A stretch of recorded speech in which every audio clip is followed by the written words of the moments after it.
गुरुवे सर्वलोकानां भेषजे भवरोगिणां निधये सर्वविद्यानां श्री सद्गुरु दक्षिणामूर्ति పరబ్రహ్మణే నమః.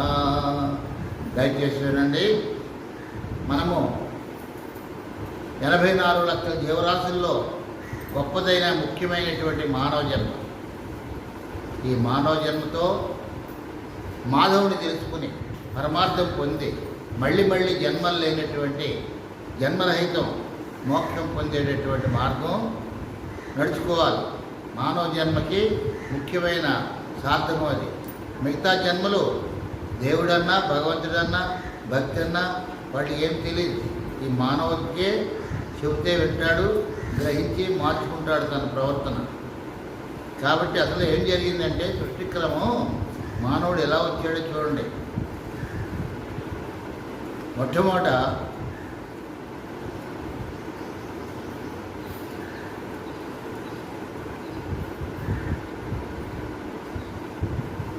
ధ్యానము. మొదట జగము లేక 3 రేకుల చెట్టు తుదను కొమ్మలైదు తూగులాడి కొమ్మ కొమ్మలందు కోటి కాయలు గాచే అఖిల జీవసంగ ఆత్మలింగ అని చెప్పింది వేదం. అయితే ఈ సృష్టి జరగనప్పుడు, సర్వదేవతలు లేనప్పుడు, బ్రహ్మవిష్ణు మహేశ్వరులు కూడా లేనప్పుడు నిరాకారమైన అఖండ పరమాత్మే నిండి ఉన్నది. ఆ నిరాకారమైన అఖండ పరమాత్మ ఎట్లా ఉన్నాడు? పరంజ్యోతి ప్రకాశ స్వరూపం. కోటి సూర్యులు ఒక్కసారి ఉదయిస్తే ఎంత దేదీప్యమైన కాంతి ఉంటుందో అటువంటి కాంతితో ఉన్నటువంటి ఆ అఖండ పరమాత్మ యందు మొట్టమొదటి ఏమీ లేదు. అట్టి దాని నుంచి తనకు తానే ఓం అనేటువంటి ఒక శబ్దం వచ్చింది. ఆ శబ్దమే మొట్టమొదటి పరమాత్మ యొక్క అవతారము, వాక్యము, వాక్యము, మననము కూడా, మంత్రము కూడా. అటువంటి దాని నుంచి పరిశీలన చేస్తే ఆ ఓములో అకారము, ఉకారం, మకారం అనే 3 స్వరములు ఉన్నాయి. ఈ 3 స్వరముల నుంచి 3 మూర్తులు ఉద్భవించారు. వారే బ్రహ్మ, విష్ణు, మహేశ్వరులు. వారు ఏం చేయాలో తోచక ధ్యానం చేయడం మొదలుపెట్టారు. మనం చూస్తుంటాం కదా, మన బొమ్మల్లో బ్రహ్మదేవుడు ధ్యానం చేస్తుంటాడు, విష్ణుమూర్తి ధ్యానం చేస్తుంటాడు, ఈశ్వరుడు ధ్యానం చేస్తుంటాడు. అలా చేసి చేసి చేసి కొన్ని సంవత్సరాలు చేస్తే వారి దేహంలో ఉన్నటువంటి ఆ అఖండ పరమాత్మని సంపూర్ణంగా దర్శించారు. ఆ దర్శించినటువంటి మహాశక్తి వలన వారు ముగ్గురు కూడా ఏదో ఒక ఆనందకరమైన కార్యక్రమం చేయాలని ఆలోచించి బ్రహ్మదేవుడు నేను సృష్టి చేసి ఆ జీవులు ఎలా నడుచుకుంటున్నారో చూసి ఆనందించాలని ఉంది అన్నాడు. బాగుంది మీ ఆలోచన. మరి నేను ఆ జీవులన్నింటికీ పోషణ కార్యక్రమం, ఆహారం విషయం పోషణ కార్యక్రమం చేస్తారని విష్ణుమూర్తి సంకల్పించి చెప్పారు. అప్పుడు ఈశ్వరుడు ఈ జీవులన్నీ కొంతకాలం ఉండి కొంతకాలానికి మళ్ళీ మరణిస్తాయి. ఆ మరణించిన తర్వాత మరలా ఏ జన్మకు వెళ్ళాలో వాడు చేసిన కర్మ ప్రభావాలను బట్టి లెక్క వేసి ఆ తరువాత జన్మలకి పంపించే లైకార్యం చేస్తానని ఆయన అనుకున్నారు. ఆ ప్రకారంగా సంకల్పించుకుని వారి సంకల్పమే ఎందుచేత పరమాత్మ అఖండ పరమాత్మను దర్శించారు కాబట్టి ఆ శక్తి చేత ఏమి సంకల్పించినా జరుగుతాయి అన్నమాట. అయితే ఎలాగో చేయాలి ఈ సృష్టి కార్యక్రమం, వాటికి మెటీరియల్ ఏమిటి? ముడి సరుకులు కావాలి కదా.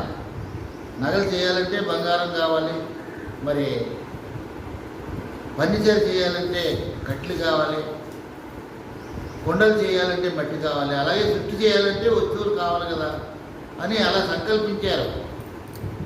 అలా సంకల్పించగానే దాని నుండి ఆ ఓం అనే ప్రణవ శబ్దం నుంచి 5 దిశలందు 5 శబ్దాలు వచ్చినాయి. అవే నా మా శివాయ. ఈ 5 శబ్దాల నుంచి 5 పంచభూతాలు ఉద్భవించాయి. భూమి, నీరు, అగ్ని, వాయువు, ఆకాశం. ఈ 5 ఎక్కడి నుంచి వచ్చినాయి?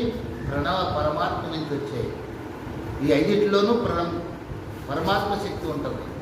ఈ 5 కలయిక వల్ల ఒకదానికోటి సమ్మేళన అయ్యి సృష్టి కార్యక్రమం జరుగుతూ వచ్చింది. ఆ విధంగా 84 లక్షల జీవరాశుల్ని బ్రహ్మదేవుడు సృష్టించాడు. అలా చేసి చేసి ఒకసారి ఆయనకి ఒక ఆలోచన వచ్చింది. ఈ జీవులు ఎట్లా ఉన్నాయో ఒకసారి పరిశీలించాలని ఒక జీవి దగ్గరికి వెళ్ళి నువ్వెవరు అని అడిగారు. నేను పశువునే అని చెప్పింది. ఇంకో జీవి దగ్గరికి వెళ్ళి నువ్వెవరు అని అడిగారు. నేను పక్షిని అని చెప్పింది. మరి ఇంకో జీవి దగ్గరికి వెళ్ళి నువ్వెవరు అని అడిగారు. పాముని చెప్పింది. ఇలా 4-3 అయిన తర్వాత ఒక జీవి దగ్గరికి వెళ్ళి అడిగేసరికి నువ్వెవరు అని అడిగాడు. ఎవరతనో? మానవుడు. ఓహో, ఇదేమిటి? ఇన్ని జీవులు కూడా వాటి యొక్క పరిధిని బట్టి, వాటి రూపాలను బట్టి వాటి పేర్లు చెప్పినాయి. ఇక్కడికి వచ్చేసరికి ఇక్కడ తిరిగి పరిశీలన ఆలోచనతో నువ్వెవరు అని అడుగుతున్నాడంటే ఇతనికి వివేక జ్ఞానం ఎక్కువ ఉందన్నమాట. అందుచేత ఈ మానవుడు నడుచుకునే విధానాన్ని బట్టి సృష్టి అంతా కూడా సురక్షితంగా ఉండేలాగూ మనం ఏర్పాటు చేయాలనుకుని ఈ మానవుడి కోసం, ఆయన జీవించడం కోసం, ఆయన ప్రవర్తించడం కోసం 4 వేదాలు తయారు చేశారు బ్రహ్మదేవుడు. ఆ 4 వేదాలు కూడా ఈ మానవాళి నడుచుకోవడానికి కావాల్సిన ధర్మాలు అందులో పెట్టారు. జీవించడం విధానం ఎలాగా, ఆహారం పండించుకోవడం ఎలాగా, మరి అలాగే అనారోగ్యం వస్తే ఆ యొక్క అనారోగ్యాన్ని మాపుకోవడానికి ఆయుర్వేదం, అలాగే రాజకీయము, అలాగే యజ్ఞయాగాదులు, భక్తి మార్గం, ఆలయాలు ఇవన్నీ చెప్పి అందులో మరలా అఖండ పరమాత్మ యొక్క ప్రబోధన కూడా తయారు చేసి పెట్టారు బ్రహ్మదేవుడు. అంటే పరమాత్మను సంపూర్ణంగా నీవు దర్శించే విధానం. ఈ విధంగా 4 వేదాలు తయారు చేసి అందిస్తే మానవుడు దాన్ని చేయలేకపోయారు, చూడలేకపోయారు, అందుకోలేకపోయారు. ఎందుచేత వారి పరిజ్ఞానం తక్కువగా ఉంది. అది దేవభాషలో ఉన్నటువంటి సంస్కృతం. అప్పుడు ఇదంతా చూసి ఆలోచించి మహావిష్ణువు వీరికి ప్రత్యక్ష ప్రమాణంగా ఇంకా దగ్గరగా అందించాలి ఈ యొక్క గొప్ప వేద విద్యను అని ఆయన స్వయంభుగా వ్యాసుడు అవతారం ధరించి ఈ మానవుల కోసం 4 వేదాలని 18 పురాణాలుగా, అష్టాదశ పురాణాలు, అగ్ని పురాణం, నారద పురాణం, విష్ణు పురాణం, శివపురాణం, ఇవన్నీ 18 పురాణాలు. ఒకే గ్రంథం ఉండొచ్చు, వేరు వేరు గ్రంథాలు ఉండొచ్చు, మనకున్నాయి. వాటిలో గొప్ప ధర్మాధర్మముల విషయాలన్నీ తెలియజేసి తయారు చేశారు వ్యాసుడు వారు. వాటిని చూపించి మీరు మంచిగా ధర్మంగా నడుచుకుంటే మీ ప్రకారంగా మిగతా సృష్టి కూడా బాగా నడుస్తుందని చెప్తే వాటిని కూడా చదివారు, పురాణాలు అనుకున్నారు, కానీ వాటిలో ధర్మాలు గ్రహించి నడుచుకోలేకపోతున్నారు. అలా కాదు, ఇంకా దగ్గరగా అందించాలని వ్యాసుల వారు భారతాన్ని, ఇతిహాసాన్ని రచించారు. ఏమిటా భారతంలో చెప్పేటటువంటి న్యాయం అంటే మానవులు నడుచుకునే విధానం కోసమే అన్నదమ్ముల ఆస్తులు పంచుకోవడంలో తేడాలు చేసుకుంటే గొప్ప వైరం వచ్చేసి చివరికి నశించిపోతారని పాండవులు, కౌరవుల యొక్క చరిత్ర చేయించారు. వారి అన్నదమ్ములు సమభాగాలు చేసుకోకుండా గొడవలు పెట్టుకొని యుద్ధాలు కలిగించుకొని చివరికి నశించారు. భారతంలో ఉన్న విషయం ఏమిటంటే ముఖ్యంగా 2 మాటలు చెప్పుకుంటాం. ఆ తర్వాత జోదం ఆడి ధర్మరాజు రాజ్యాన్ని కోల్పోయాడు, తమ్ముళ్ళు కోల్పోయాడు, భార్యను కోల్పోయాడు, తాను కూడా కోల్పోయాడు. ఇలాంటి జోజాలు, పేకాట్లు ఆడితే జనాలు ఇలాగా పాడైపోతారు, అలా చేయకండి అని చెప్పడానికి ఆ ధర్మాలు అందులో సూచించారు. అంతేకాకుండా పరస్త్రీలు కోరితే కీచకుడు ఏమైపోయాడో చరిత్ర విన్నారు కదా.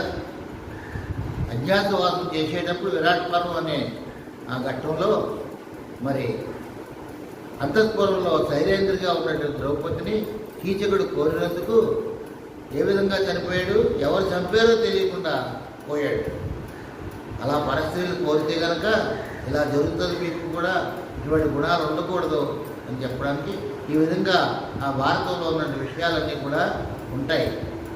అయితే మానవులు ఏం చేశారు, చదువుకున్నారు, బాగా ఆనందించారు, కానీ వాటిలో విషయాలు మనం జాగ్రత్తగా నడుచుకోవాలనే విషయం మాత్రం తెలుసుకునే ఆచరించట్లేదు. అప్పుడు కూడా ఎంతో విచారపడి వ్యాసుల వారు చాలా బాధకరంగా ఉన్నారు. అట్టి సమయంలో నారదుల వారు వారి దగ్గరికి వచ్చి, ఏమి నాయనా అలా చింతగా ఉన్నామని అడిగితే, మరి ఇంత కష్టపడి వేదాలను 18 పురాణాలుగాను ఇంకా అందుకోలేకపోతలేదని భారతంగాను తయారు చేస్తే మానవులు దీన్ని సద్వినియోగంగా అందుకోలేకపోతున్నారు, ఆచరించలేకపోతున్నారు అని నాకు బాధగా ఉంది, ఇంత కష్టపడి చేస్తే అని చెప్పారు. అప్పుడు నారదుల వారు నాకు చూసిన మానవులకి భక్తి మార్గం అంటే సులువుగా అర్థమవుతుంది, ఆ భక్తిని గురించి చెప్పాలి, మనకి చరిత్రలో ఉన్నటువంటి భక్తుల చరిత్రలన్నీ కలిసి ఒక గ్రంథం రాయండి, అది భాగవతం అని పేరు పెట్టండి, దాన్ని సులువుగా అనుకుంటారు. ఇగో బస్కి ప్రహ్లాదుడు ఇలా చేశాడు, ధ్రువుడు ఇలా చేశాడు, మార్కండేయుడు ఇలా చేశాడు అని వాటిని అందిస్తే అందుకుంటారని చెప్తే అప్పుడు మళ్ళీ ఆ ప్రకారంగా భాగవతం మనకి తయారు చేసి ఇచ్చారు. ఇక అక్కడి నుంచి భక్తి మార్గంలో మానవులు ఎవరికి నచ్చిన దేవుడు వాళ్ళు చూసుకుంటూ ఎవరు కావాల్సిన మతాచారాలు వాళ్ళు చేసుకుంటూ నడుస్తున్నారు. ఇలా నడుస్తున్నారు కానీ ఆ పరమాత్మని తెలుసుకునే విధానం కొరకు ఏమీ ముందుకెళ్తలేదు, దాని యొక్క విధానాన్ని తీసుకోవట్లేదు.